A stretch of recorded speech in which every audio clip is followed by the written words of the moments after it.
And as we speak about multiple groups who are talking about what happens next in Nepal, Gen Z groups have gotten into a fight outside the army HQ.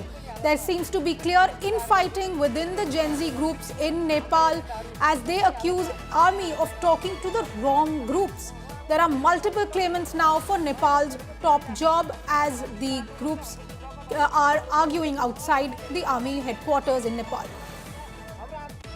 तपाईहरु सजग रहनुहोस् आन्दोलन बेचिने बेला आउन थालेको छ यो तपाई हामीहरुले कुनै पनि हालतमा कुनै पनि मूल्य चुकाएर भए पनि यो जेनजीको आन्दोलन बिक्री हुनु हुँदैन हाम्रा एजेन्डाहरु कुनै पनि हालतमा बिक्री हुनु हुँदैन भन्ने विचार म यहाँ राख्न चाहन्छु उहाँको भनाइ अनुसार एकदम सही छ उहाँले भनेको बेचिरहेछ हाम्रो अब हाम्रो जुन आन्दोलन छ हाम्रो जुन रगतहरु छ हैन अरुको लागि कर्फ्यू जारी भएको छ अरुको लागि भने यहाँ हाम्रो आन्दोलन चाहिँ तुइरहेछ के पुरै बेचिरहेछ तर यस्तो नहोस् हाम्रो सरले भने जस्तै फेरि जेनजी बसेको छैन त्यसको लागि अझ फेरि जेनजी यो भन्दा कडा भइराउँछ है फेरि यो भन्दा फेरि सेनाको होइन नि फेरि जेनजी यदि यसको फाइदा बोकाउन तयार छौं राजनीतिक यो देशमा कसैको दासत्व स्वीकार गर्दैनौं हामी कफन बाँडेर सडकमा आएको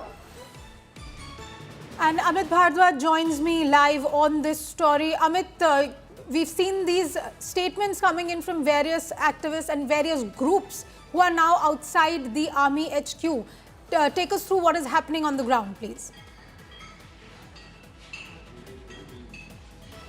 Well, Anisha, what's happening is that on one side you have the Gen Z activists and the protesters who ensured that the political elite of Nepal is ousted not only from the power circle but also from Kathmandu. On the other side, they are also saying that, look, what's happening is that after the victory happened and from yesterday, the talks for the formation of the interim government started, some people with political interest and some lot of them who are not even Gen Zs, they are Gen X or past their 40 years of age, they have started to try to take away the narrative in their side, and that's where the problem is happening. The Gen Zs are calling out such factors who are trying to mislead the entire situation, number one. Number two, they are also speaking about the presence of Durga Prasad as somebody who was part of this conversation sometime back. A guest from Nepal that you were speaking to was also referring to. Durga Prasad is symbol of the monarchy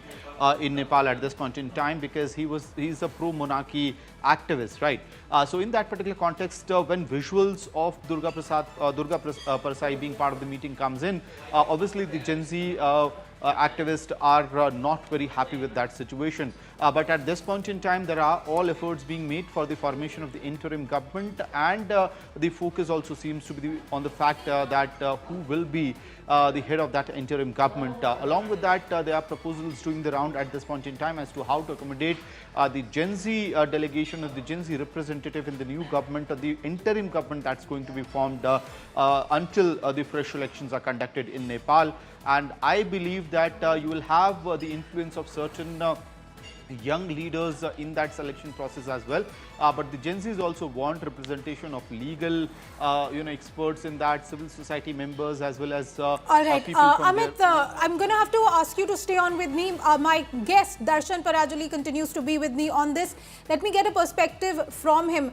Darshan, one of the issues that have stalled the negotiations, the conversation is, as my colleague Amit was saying, the presence of pro-monarchy leader who was called for this meeting, whose name is coming up. And now we're also seeing comments being made by activists who are standing outside the army HQ. Why is there so much split? Why are there multiple factions? What is going on exactly with these negotiations? Right, exactly. So yesterday, when there was a lot of confusion going on. Yesterday, there was in this few groups that whole where this whole planning was going on. And right now there is Ghuspet inside of it. There are also some Facebook groups that changed their name to Gen Z and started coming out, because we should also remember that these political parties whose other form of karyakartas are still like Darshan, I'm going to have Gen to Z. thank you for a moment here. Okay.